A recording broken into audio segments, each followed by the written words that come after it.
Semangat pagi, Assalamualaikum warahmatullahi wabarakatuh. Jumpa lagi di channel Belajar Matematika bersama Bu Mut. Masih di Teorema Pitagoras. Kali ini kita akan belajar tentang penggunaan Teorema Pitagoras. Kompetensi dasarnya masih sama seperti video sebelumnya. Tujuan pembelajaran, kalian diharapkan dapat mengembangkan rumus teorema Pitagoras menggunakan bentuk setara atau ekuivalen. Kemudian dapat menentukan panjang sisi segitiga siku-siku jika panjang dua sisi diketahui dengan menggunakan teorema Pitagoras. Dan dapat menyelesaikan permasalahan nyata dengan menggunakan rumus teorema Pitagoras. Sebelumnya kalian sudah belajar sudah membuktikan rumus teorema Pitagoras. Ya, kita ingat kembali, teorema Pitagoras berlaku pada segitiga siku-siku. Kuadrat sisi miring atau sisi hipotenusa sama dengan jumlah kuadrat pada sisi yang lain. Kalau pada segitiga digambar, siku-siku di C, rumus Pitagorasnya adalah AB kuadrat sama dengan AC kuadrat ditambah BC kuadrat. Atau C kuadrat sama dengan A kuadrat ditambah B kuadrat. Nah, sekarang masalahnya bagaimana mengubah rumusnya atau mengembangkan rumus teorema Pitagoras tersebut.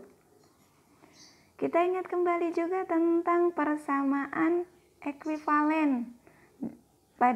Di kelas 7 kalian sudah belajar tentang persamaan linier satu variabel. Nah, dua persamaan atau lebih dikatakan ekuivalen jika penyelesaiannya sama. Nah, untuk membuat ekuivalen kalian bisa menambah, mengurang, mengali atau membagi kedua ruas dengan bilangan yang sama. Kemudian ingat lagi tentang akar kuadrat. Masih ingat? Ya, jika kalian mempunyai X kuadrat sama dengan 49, bagaimana cara menentukan X? Iya, diakarkan. Akar dari 49 adalah 7, sehingga X-nya adalah 7. Oke, kita coba kembangkan. Pada gambar segitiga yang ada, segitiga BC siku-siku di C, rumusnya adalah, kalau kita pakai panjangnya ya, C kuadrat sama dengan A kuadrat ditambah B kuadrat. Kalau menghitung sisi hipotenusa berarti ditambah. Bagaimana cara menghitung salah satu sisi yang lain, sisi siku-siku yang lain? Misalkan kita akan mencari B. Untuk mencari B berarti untuk mencari B, maka A di ruas kanan harus kita nolkan. Supaya 0 maka dikurang dengan A kuadrat dikurang dengan A kuadrat. Maka di ruas kiri juga dikurang A kuadrat. A kuadrat dikurang A kuadrat 0 ya. Sehingga kita peroleh C kuadrat dikurang A kuadrat sama dengan B kuadrat. Kalau kita balik, senilai dengan B kuadrat sama dengan C kuadrat dikurang A kuadrat. Ingat, untuk mendapatkan B diakarkan sehingga B-nya adalah akar dari C kuadrat dikurang A kuadrat. Nah, ini bisa kalian lakukan untuk sisi yang lain ya. Bisa kan? Oke. Masih pada segitiga yang sama.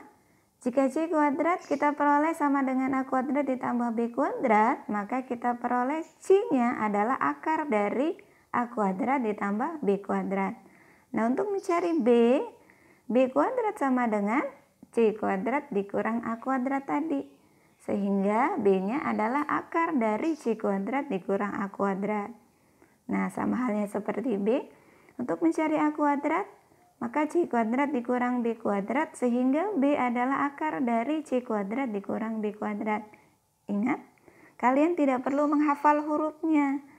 Ya, nanti kalau hurufnya berubah, maka rumusnya juga berubah sesuai hurufnya.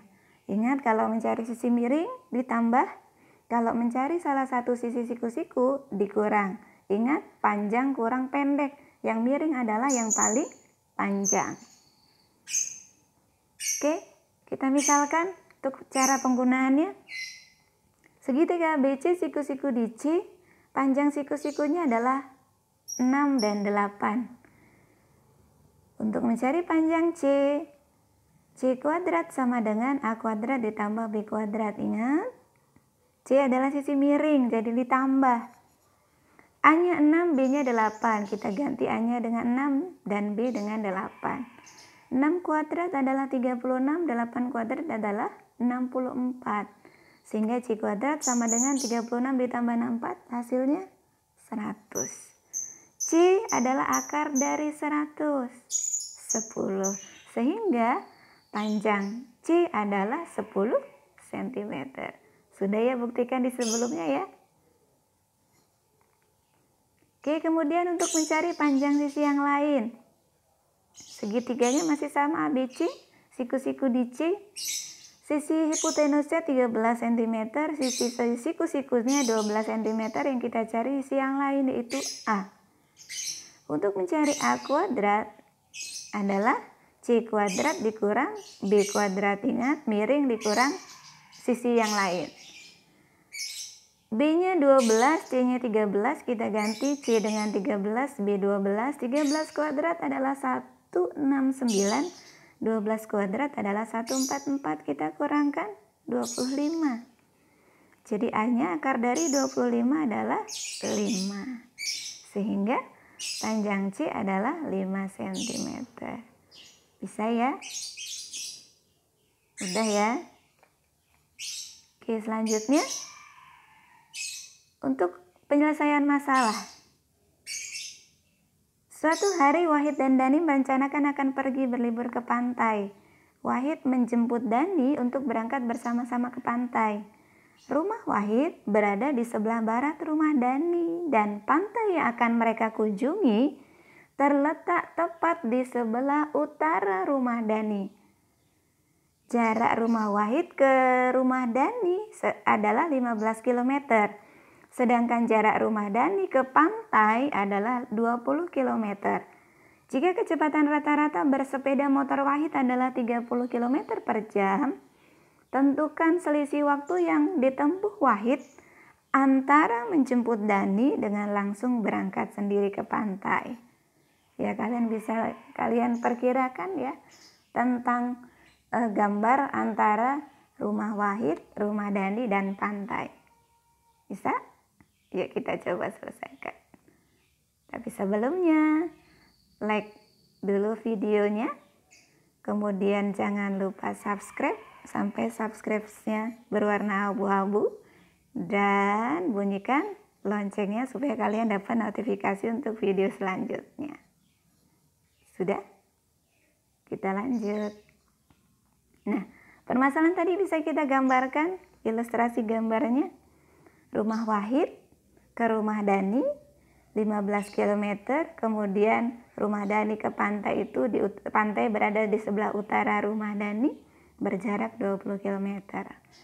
Nah, kalau Wahid menjemput Dani terlebih dahulu, maka jarak yang ditempuh Wahid menuju pantai adalah 15 ditambah 20 km.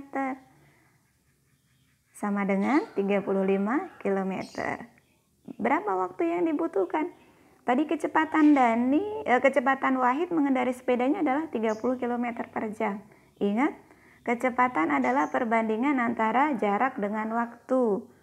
Kecepatan adalah jarak dibagi waktu. Jadi untuk mencari waktu, jarak dibagi kecepatan. Sehingga dengan kecepatan rata-rata 30 km per jam, waktu yang dibutuhkan Wahid itu 35 dibagi 30 sama dengan 1,67 jam atau setara dengan 70 menit. Ingat ya, 70 menit. Nah, bagaimana kalau Wahid tidak menjemput Dani terlebih dahulu? Bagaimana menghitung jarak rumah Wahid ke pantai? Bagaimana?